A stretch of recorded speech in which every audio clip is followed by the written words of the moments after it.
Hello dear student, स्वागत है आप सभी का बीपी कंपटीशन एकेडमी में। चलिए जल्दी से आप जाइए, जुड़ जाइए। आज से हमारी साइंस की क्लासेस चलेंगी। साइंस की क्लासेस आज से स्टार्ट हो रही हैं। आपके सारे सब्जेक्ट की क्लासेस स्टार्ट हो गई हैं। इनफैक्ट आपकी मॉर्निंग में दीपक सर ले रहे हैं, मॉर्निंग में दीपक सर आपकी रीजनिंग ले रहे हैं, फिर विवेक सर ले रहे हैं आपकी जियोग्राफी ले रहे हैं, पॉलिटी की क्लासेस चल रही, मैथ की क्लासेस, साइंस की क्लासेस और एमपी की क्लासेस। तो अब आपको कहीं और जाने की ज़रूरत नहीं है। घर बैठे आप अच्छे से अपनी नोट्स बनाइए, अपने एग्जाम की प्रिपरेशन कीजिए और जो भी डाउट्स हैं आप लोग कंफर्म कीजिए। नंबर्स तो आप लोग को पता ही होगा, नंबर्स भी शो होते हैं। तो आपको अगर कोई डाउट्स हो रहा है, कोई कुछ इशू है तो आप लोग फ़ोन कीजिए, एक बार अपना डाउट्स क्लियर कीजिए, ठीक है।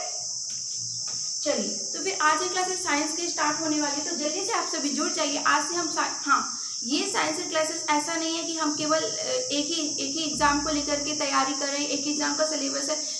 एक बात बताऊँ तो साइंस का कोई सिलेबस नहीं होता कि मैम आप आर्मी का भी कराओगे क्या, साइंस पुलिस से कराओगे क्या, या फिर एसएससी, सीजीएल, पीसीएस, यूपीएससी, किसी कोई भी एग्जाम है तो आप लोग को ये आप नहीं कह सकते हो कि मैम आप आर्मी का साइंस कराओगे क्या, क्योंकि मेरे हिसाब से साइंस का कोई सिलेबस, मतलब साइंस आप हर एग्जाम के लिए कोई सिलेबस नहीं होता। साइंस तो एक खुद ही पूरी विषय है और आप अगर साइंस स्टार्ट करो तो उसके आप इनफैक्ट एक टॉपिक से स्टार्ट करके आप सारे टॉपिक उसको पूरा कवर करते जाओगे। तो ऐसा नहीं कि ये जो क्लासेस है वो सिर्फ आर्मी वालों के लिए, पुलिस वालों के, जितने जो भी एग्जाम दे रहे हो, एसएससी, बैंक, सीजीएल, जो भी आप एग्जाम दे रहे हो उसके लिए क्लासेस बहुत ही महत्वपूर्ण होगी। आप लोग को जो कॉमर्स के स्टूडेंट है, ये जो मैथ के स्टूडेंट है, उनके लिए बिल्कुल जीरो लेवल से ये क्लासेस स्टार्ट होगी।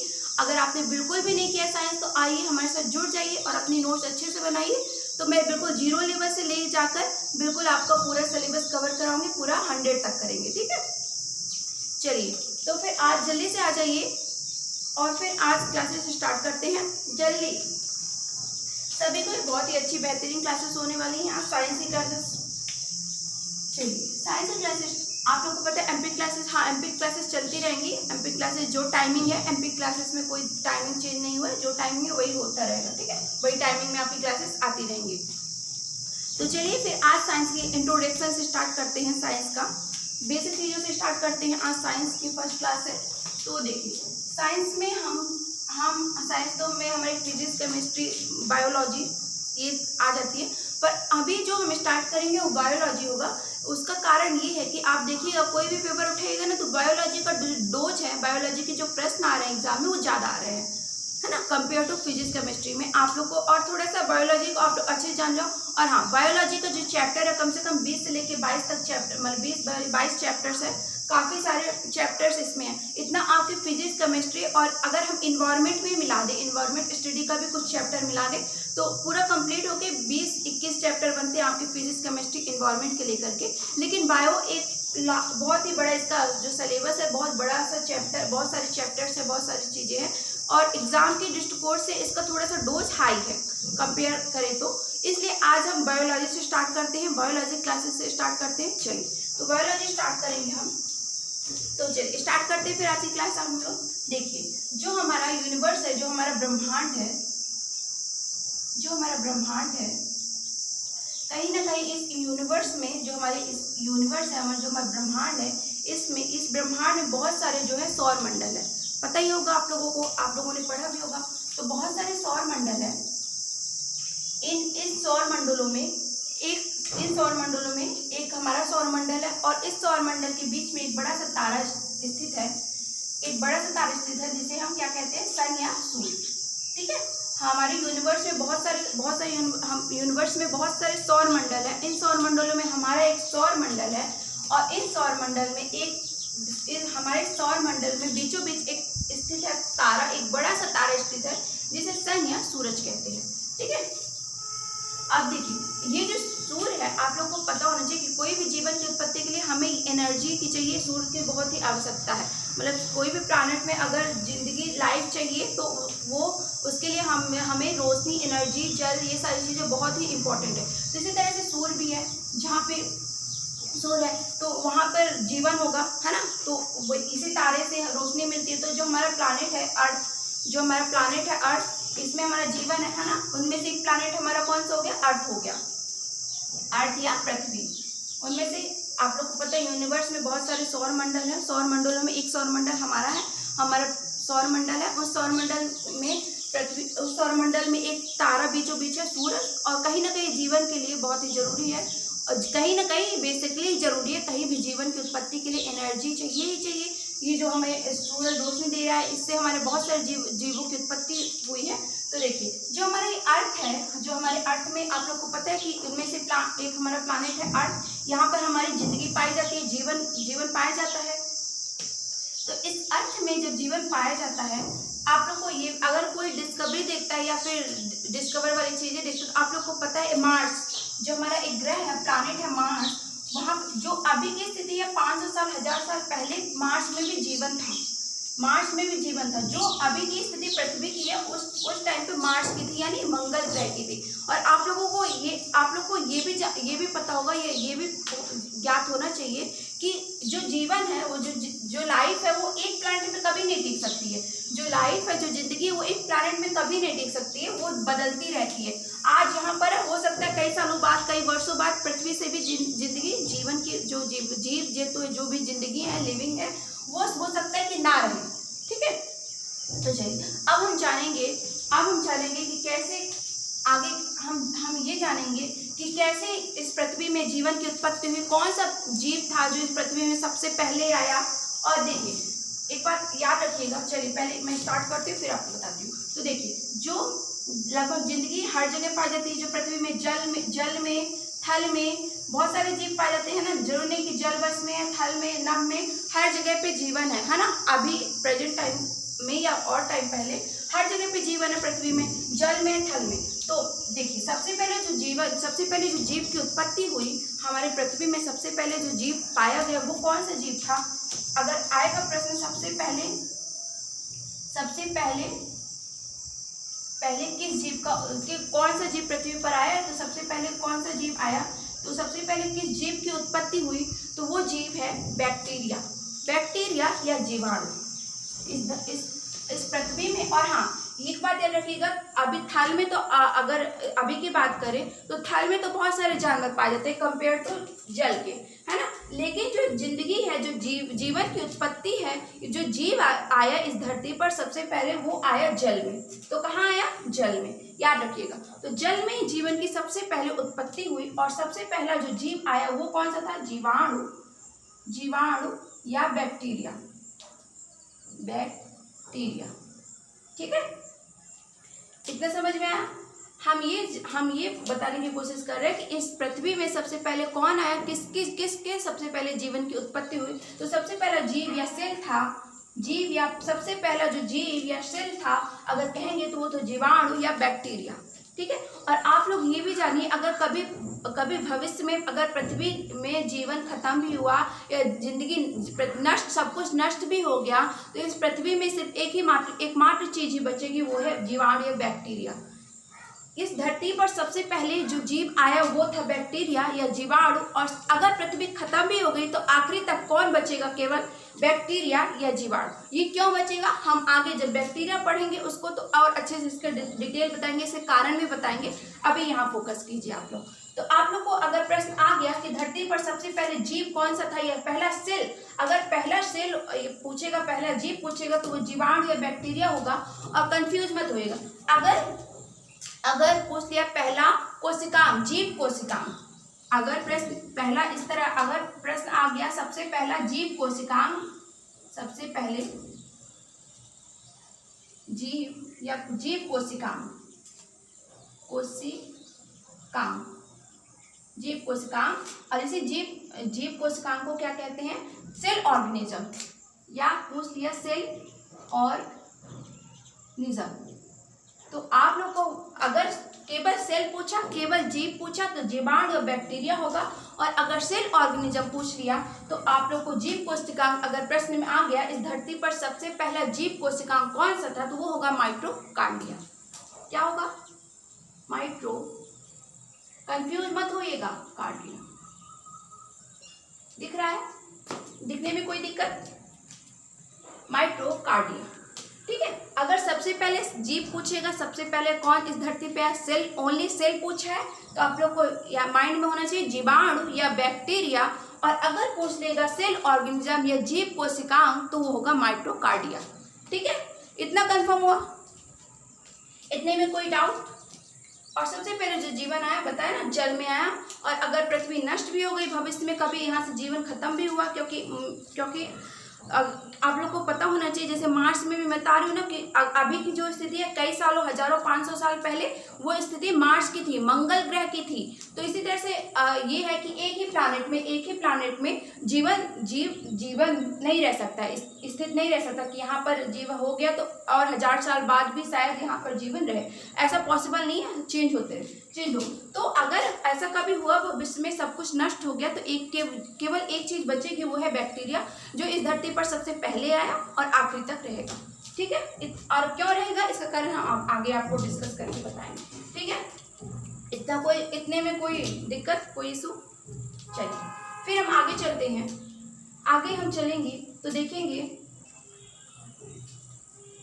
अब हम कह रहे हैं अब हम कह रहे हैं कि जो जैविक चीजें हैं, आप देखिए, अब जो लिविंग थिंग्स हो गए, यहाँ पे एक शब्द आया जीव, लिविंग थिंग्स, और जैविक और अजैविक। अब हम एक चीज डिस्कस करेंगे, जैविक और अजैविक, यानी कि लिविंग और नॉन लिविंग। लिविंग यानी जैविक, अब यहाँ पर एक वर्ड आ गया जैविक, और नॉन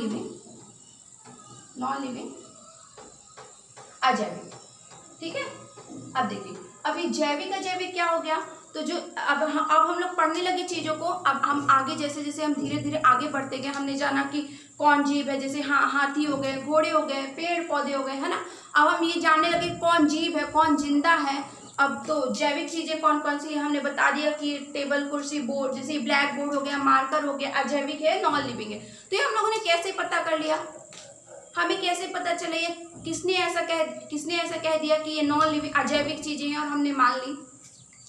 चलिए देखते हैं। अब अगर मैं बोल रही हूँ जैसे पेड़ पौधे हो गए, अब ये फर्स्ट सेकेंड क्लासेस के लिविंग नॉन लिविंग की मैम ये बोलता है तो ये लिविंग थिंग्स हो गया, ये नहीं बोल रहा है, ये बैठा हुआ है तो नॉन लिविंग हो गया। तो फिर पेड़ पौधे तो लिविंग जैविक में आते हैं। क्यों आते हैं?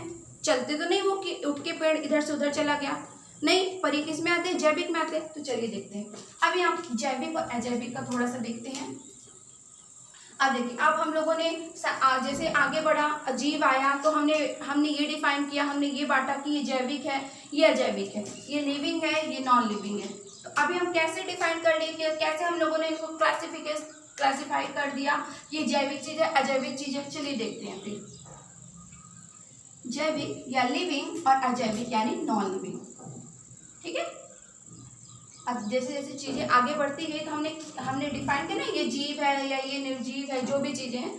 तो देखिए, अब हम साइंस देखेंगे तो हम सबसे पहले अब देखिए, जैविक और अजैविक में अगर मैं डिफरेंस आप लोग को बोलूँगी तो आप लोग ये मत बोल देना, ये मत कह देना कि मैम जो जैविक होते, एक सेकेंड वीडियो में सही कर दूँ। चलिए, दिख रहा है? कोई दिक्कत? इतना चलने इसमें देखने में कोई दिक्कत हो रही है आप लोगों को? चलिए ठीक है। तो देखिए, जो अजैविक और अजैविक चीज़ें हो गई, तो आप लोग देखिए, जो जैविक चीज़ें हो गई उसमें सबसे बड़ी एक, ये मत कहिएगा मैम ये सोता नहीं है, ये सोता नहीं है, ये सोता है, चलता है, ये तो फर्स्ट सेकेंड क्लासेस की हो गई। अब आप लोग कॉम्पिटिशन की प्रिपरेशन कर रहे हो तो ये मत बताइएगा। देख, जो जैविक चीज़ें हो गई उसकी सबसे बड़ी जो स्पेशलिस्टी, जो स्पेशल मतलब मेन इंपॉर्टेंट चीज़ लक्षण है वो क्या है? मेटाबॉलिज्म। एक तो चीज़ हो गई, कारण हो गया मेटाबॉलिज्म। अब ये मेटाबॉलिज्म क्या होता है? दिख रहा है? दिखने में कोई दिक्कत है आप लोग को? एक सेकेंड, हाँ, मेरे हिसाब से दिख रहा होगा। देखिए, तो ये मेटाबॉलिज्म क्या होता है? मेटाबॉलिज्म जैसे हमने भोजन किया, अगर हम भोजन कर रहे हैं तो हमारा जो पचाने का, हमारा जो डाइजेशन सिस्टम है वो सही से काम कर रहा है, हम कहेंगे ना इसका मेटाबॉलिज्म बहुत अच्छा है, मतलब वो सही से पचा रहा है। कम ज़्यादा हम कितना भी खाएं, अगर सामने वाला ज़्यादा खा रहा है जरूर नहीं कि उसके पास ज़्यादा एनर्जी होगी या हम कम खाएं। हमारी बॉडी कैसे काम करी, हमारे जैसे अगर हमारा यूरिन का कैसे हम फिल्टर हो रहा है, कम लो हो रहा है या कम लो हो रहा है कि फास्ट हो रहा है, जो हमारी एनर्जी कैसे मिल रही है, हमारा डाइजेशन सिस्टम कैसे चल रहा है, ये हो गया हमारा मेटाबॉलिज्म। ठीक है, ये हो गया हम मेटाबॉलिज्म। अगर हम भोजन कर रहे हैं तो हम कैसे पचा रहे हैं, कैसे खा रहे हैं, ये सब चीज़ें, कैसे एनर्जी मिल रही है, हमारा यूरिन कैसे कैसे फिल्टर हो रहा है, कैसे चीज़ें हो रही है हमारे बॉडी के अंदर पे, ये सारी चीज़ें हो गई मेटाबॉलिज्म। और दूसरी चीज़ हो गई ये लिविंग वाले के लिए हम करें जैविक वालों के लक्षण, कैसे हम पहचानेंगे कि वो जैविक है, अगर उसमें मेटाबॉलिज्म की प्रोसेस हो रही है। और रिप्रोडक्शन, अगर उसमें रिप्रोडक्शन हो रहा है मतलब कि अपने ही जीवों के लिए मल्टीपल कर रहा है, और अगर वो रिप्रोडक्शन कर रहा है इस धरती में अपनी ज़िंदगी बचाने के लिए, अगर वो मल्टीप्लाई हो रहा है तो वो एक मेन वो होता है, मतलब कि जैविक का लिविंग थिंग्स का मेन लक्षण है ना। तो पहला लक्षण क्या होगा, मेटाबॉलिज्म, दूसरा रिप्रोडक्शन। अगर उसमें मेटाबॉलिज्म और रिप्रोडक्शन हो रहा है तो वो लिविंग है या जैविक है, ठीक है, वो जैविक है, लिविंग है। और अजैविक में आप लोग को पढ़ना ही नहीं, क्योंकि ये टेबल कुर्सी में अजैविक का तो आपको देखना ही नहीं है, उसको पढ़ना ही नहीं, क्योंकि उस अजैविक की चीज़ें आएंगी नहीं, है ना, वो उसको तो आप छोड़िए। तो मेटाबॉलिज्म और रिप्रोडक्शन ये जैविक के दो मेन लक्षण होते हैं कि वो जैविक चीज़ें हैं। तो जैविक, अगर कोई चीज़ जैविक है, अगर उसमें मेटाबॉलिज्म हो रहा है, रिप्रोडक्शन हो रहा है, तो वो जैविक चीज़ें हैं। और जस्ट अजैविक तो ठीक है। इतना कन्फर्म हुआ, इतना कॉन्सेप्ट, इतने में कोई डाउट समझ में आया? अपने स्पेशलिस्ट अपने ही कैटेगरी के लोगों को जो मल्टीपल करता है वो प्रजनन। रिप्रोडक्शन क्या हुआ, प्रजनन, ठीक है। तो ये दोनों मेन लक्षण होते हैं। एसएससी के एग्जाम में आया हुआ था कि जैविक के मेन लक्षण, इनमें से कौन सा जैविक का लक्षण है ना, जैविक जीवों का। तो आप लोग को पता है कि मेटाबॉलिज्म, रिप्रोडक्शन होगा, तो जैविक को हम फाइंड कर लेंगे। ये क्या, ये जैविक है। इतना ठीक हुआ, इतना कॉन्सेप्ट क्लियर हुआ। आप देखिए, एक जीव है हाइड्रा। हाइड्रा नाम सुना होगा आप लोगों ने, हाइड्रा एक जीव है, हाँ, जल में रहता है जीव। कहाँ रहता है, जल में, पानी में। एक हाइड्रा जीव है, कैसा रहता है, ठीक है, ऐसा कुछ रहता है हाइड्रा का। देखिए, एक जीव होता है हाइड्रा, तो वो जो हाइड्रा जीव होता है वो वो हमेशा ऐसे पानी में ऐसे अपनी, और ये हाइड्रा जो जीव है ना, वो अपनी पूरी जिंदगी में मुश्किल से 1 या 2 बार चलता है। मुश्किल से कितनी बार, 1 या 2 बार ही मूव करता है, एक या 2 बार ही अपनी जगह से मूव करता है। वो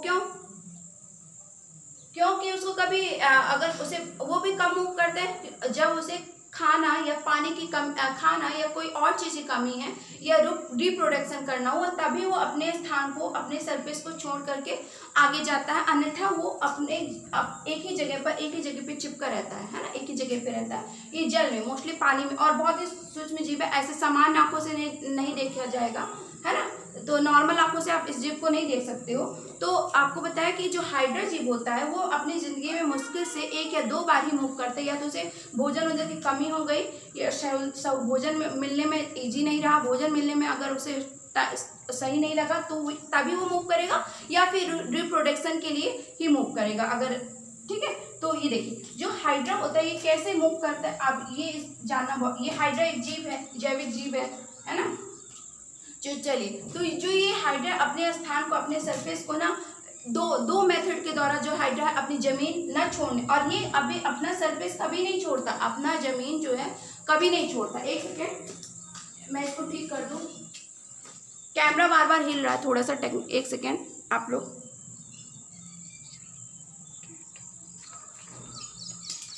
दिख रहा है आपको कोई दिक्कत?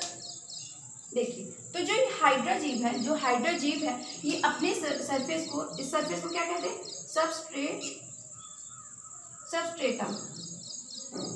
सबस्ट्रेटम। ये सबस्ट्रेटम क्या होता है साइंस की भाषा में, मतलब कि कोई सरफेस या आधार। ये जो मान लीजिए किसी पत्थर में चिपका हुआ है, ठीक है, हाइड्रा किसी पत्थर में लगा हुआ है, किसी पत्थर में, तो ये क्या कहलाएगा, सबस्ट्रेटम, ये सरफेस। इस सबस्ट्रेटम को कोई भी जीव अपनी जिंदगी का आधा समय या कुछ समय तक किसी स्पेस में, जिस स्पेस में रहता है वही होता है सबस्ट्रेटम, ठीक है। तो जो ये अपने सबस्ट्रेटम को छोड़ने के लिए, अपने सरफेस को ना छोड़े, ये कभी सरफेस नहीं छोड़ता है, ये 2 मेथड का यूज करता है। अपना सरफेस नहीं छोड़ने के लिए 2 मेथड का, अपनी जमीन तल को ना छोड़ने के लिए 2 मेथड का यूज करता है। वो 2 मेथड है, कौन कौन से 2 मेथड है? पहला है लूपिंग, आप मूव करने के लिए, इसे अपना सरफेस से जगह नहीं छोड़ता है, तो ये दो मेथड का यूज करता है। कौन कौन से दो मेथड है? पहला मेथड है लूपिंग। अब दिख रहा है कैमरे में कोई इशू? अभी दिख रहा है? तो पहला है लूपिंग और दूसरा है समरसॉल्टिंग। समरसॉल्टिंग दिख रहा है?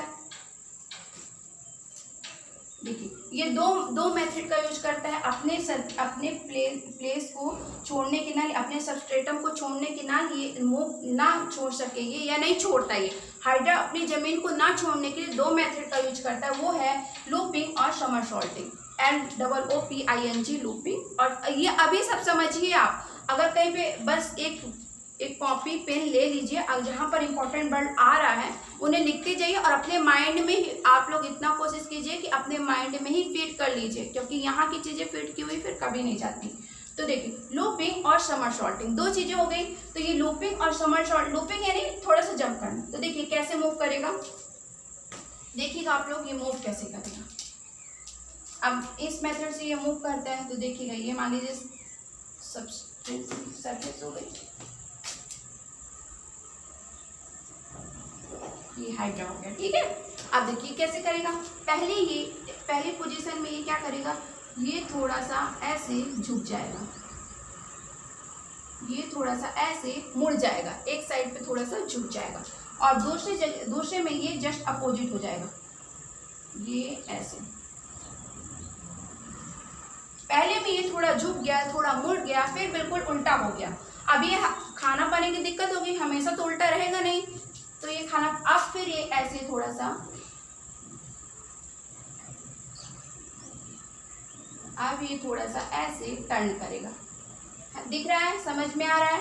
पहले ये थोड़ा मुड़ा, फिर बिल्कुल नीचे चला गया, अब थोड़ा सा सरफेस छुएगा और थोड़ा सा ऐसे इस साइड पे टर्न करेगा। दिख रहे हैं? और यहाँ पे थोड़ा सा ऐसे जंप करते हुए फिर से खड़ा हो जाएगा। दिख रहा है? दिखने में कोई इशू?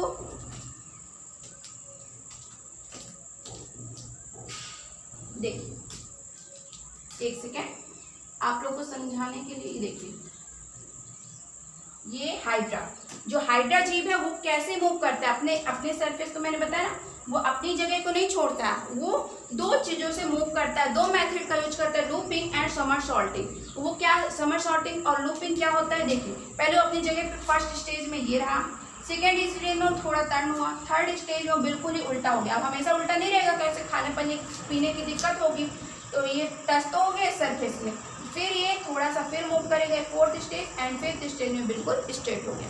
समझ में आया? ये हाइड्रा जीव जो जैविक जीव है उसके बारे में थोड़ा बता रही थी मैं। एक लिविंग है, एक लिविंग जीव है, लिविंग थिंग्स है, तो इसके बारे में आप लोग को समझ में आया। अब देखिए, आप लोग को ये पता चल गया कि जैविक अजैविक क्या चीजें हैं, क्या हो गया। आप देखिए, जो क्लासिफिकेशन ऑफ लिविंग ऑर्गेनिज्म है, मतलब कि जीव जंतुओं को जो वर्गीकरण है, अब इन जीव जंतुओं को बांटा भी गया है ना, इसको इरेज कर दूं, कोई दिक्कत? देखिए, ये जो जैविक जीव हैं, ये जैविक जीव जंतु हैं, इनको क्लासिफाई भी किया गया, इनका जीव जंतुओं का वर्गीकरण भी किया गया है ना। तो देखिए, कौन किया इनका वर्गीकरण, अब आप लोग को पता चला कि ये जैविक चीजें हैं, ये यार जैविक है, ठीक है। अब जब इनको बांटा गया, किसने बांटा? अब जैविक चीजों में तो मैंने, अब आप लोग को अगर मैं कहूँगी कि प्लांट, अगर एग्जाम्पल दे रही हूँ प्लांट, तो आप लोग क्या कहोगे, क्या ये अजैविक है? नहीं, ये जैविक है, सांस लेता है, मूव नहीं करता लेकिन सांस लेता है, इसमें रिप्रोडक्शन होता है, चीजें होती हैं, तो ये हो गया जैविक। तो अगर मैं कहूँ पेड़ पौधे, तो पेड़ पौधे भी जैविक में आ रहे हैं।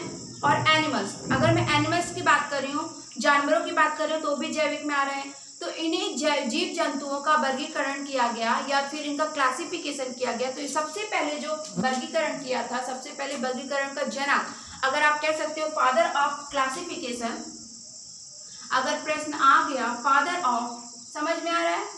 अभी हमने जैविक अजैविक फाइंड किया कि कैसे हम कह रहे हैं कि जैविक है, तो जैविक के लिए मेटाबॉलिज्म और रिप्रोडक्शन हो रहा है, तो वो जैविक है, और अजैविक तो हमें वही नहीं करना था। फादर ऑफ क्लासिफिकेशन, अगर प्रश्न आ गया कहीं, अगर बहुत बार बहुत एग्जाम में देखने को मिला है और बहुत एग्जामों में आता भी है, तो अगर फादर ऑफ क्लासिफिकेशन या जीव जंतु का जिसने वर्गीकरण किया वो कौन थे, तो वो कौन कहलाते हैं, किनका, किसे कहते हैं फादर ऑफ क्लासिफिकेशन, तो वो है father of classification Karl Linnaeus. और लिनियस, थोड़े आप लोग इसमें मत जाइएगा, बस आपको समझाने के लिए है ना। तो जो कार्ल लिनियस थे, इन्होंने क्या किया, सर्वप्रथम जो क्लासिफाई किया जीव जंतुओं का वर्गीकरण या जीव जंतुओं का वर्गीकरण किया, तो वो किसने किया, कार्ल लिनियस ने किया। ठीक है, अभी कार्ल लिनियस ने क्या किया, इन्होंने दो भागों में, जो सेकेंड किंगडम आप लोगों ने पढ़ा होगा, सेकेंड किंगडम या सेकेंड किंगडम पढ़ा होगा ना आप लोगों ने, दो भागों में डिवाइड किया फादर ऑफ क्लासिफिकेशन। तो ये टू सिस्टम, इन्होंने दो सिस्टम वाली थ्योरी दी, टू सिस्टम वाली थ्योरी दी, टू सिस्टम या टू किंगडम वाली, टू सिस्टम या टू किंगडम की थ्योरी दी या इनको बांटा। इन्होंने क्या किया, प्लांट्स को अलग कर दिया, प्लांट्स को एक इसमें रख दिया और एनिमल्स को अलग कर दिया। जीव जंतुओं की सबसे पहले वर्गीकरण का श्रेय जाता है कार्ल लिनियस को, और कार्ल लिनियस ने प्लांट्स को अलग किया एंड एनिमल्स को अलग कर दिया। या अगर प्रश्न ऐसे आ गया सेकेंड किंगडम क्लासिफिकेशन किसने किया है, तो second kingdom classification Karl Linnaeus ने किया है।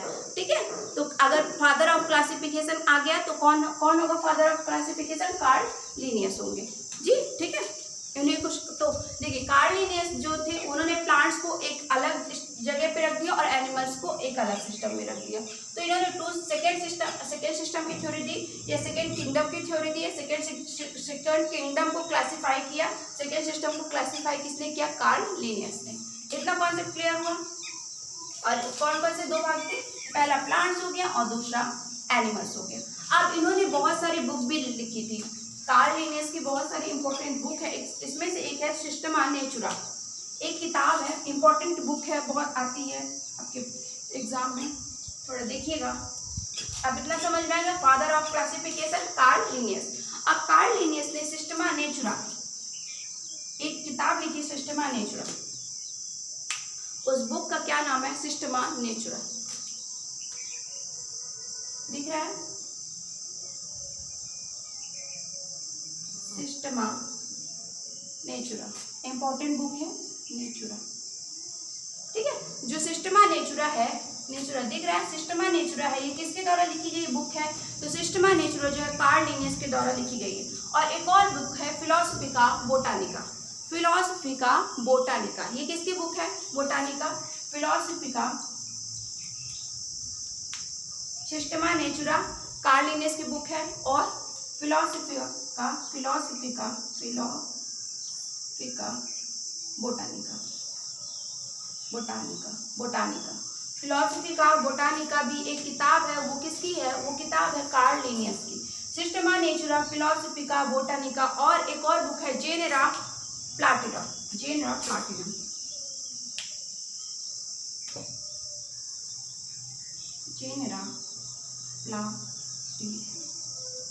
दिख रहा है, ये आपको समझना है बस, जेनेरा प्लाटिनम।